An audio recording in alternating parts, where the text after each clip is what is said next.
Oh, hey, how's it going? Hey, I drew a picture. I'd like to show you. Come on. Okay, so if you follow my Facebook page, you may have seen me post this a few days ago. It's just a real quick little sketch I did.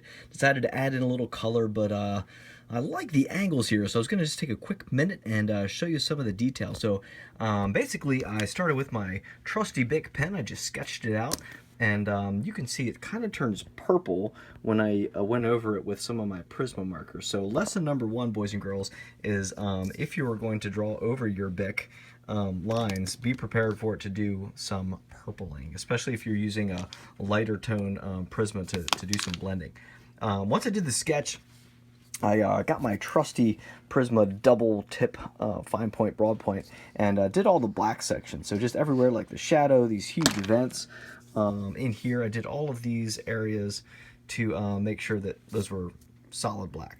The next thing I did was get my Prisma new pastels, and if you've seen my other videos, essentially you shave off some stuff from that, get your Weeble pad, dippy dip, and you're blending some of that chalk on here. So I was going for kind of a gray or a silver car. I just put those notes on there, and then the real secret sauce is this is all the equipment I used, by the way. So I sketched with that, and then I did the shading with the chalk with that. I used these for the grays, and I did the highlights with my trusty designer's gouache.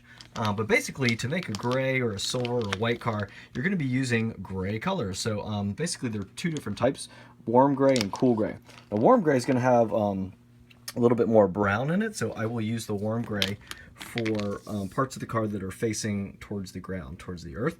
The cool gray has a little bit more blue in it. You can see it's got a more bluer kind of tone to it, so I'll use those on things facing up towards the sky. So cool is up, warm is down, and basically I went in and used different parts of the cool and warm gray for things like these insets for the air intake and the shadow underneath the car. I did in those, but you can see it kind of purpled out here a lot. So if I had to do it again, I would definitely not have drawn right onto it. I would have taken my own advice and flipped it over. Now here's the thing about flipping it over is you can see this tire angle is way off. That stance is pointing way out this way. So I did not take the time to trace over it and fix a lot of those angles. I think that point is too high too. I think it should probably come to about here and down. So you can see once you flip it over, you can see all the faults in your design. But again, that's the whole point, is that the more times you flip it over in practice, the better you're going to get at that perspective. Then obviously when I'm all done, that major stuff, I did red for the taillight, orange for the turn signal, and then did my white highlights. You can see the white highlights in here for all of those spots. I think I have too much going on, but I was just kind of feeling crazy, and usually you're going to have your white highlights kind of take an angle down this way and be focused here. You're not going to have them all over the car like pigeon poop, but I just felt like it, so I did it. So what?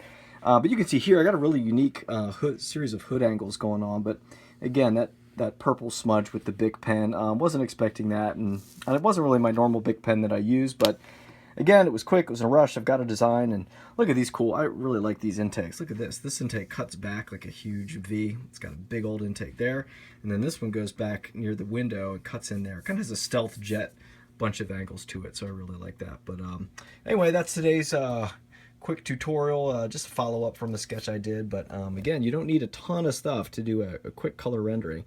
Did my Bic pen, my Prismacolor warm and cool grays. All I needed was one gray color stick, and then followed it up with my white designer's gouache. So that's it for today. Enjoy. Oh, hey, me again. So what did you think of that tutorial? Was that pretty good, pretty informative? Look, next time I'm going to try to do a little bit more, and maybe I'll just pop in like this halfway through the video just to scare you and wake you up a little bit. So anyway, that's all for today. I'm going to go ahead and leave now and get some more coffee because I'm really feeling like I'm falling asleep. I could definitely use some more coffee. Bye.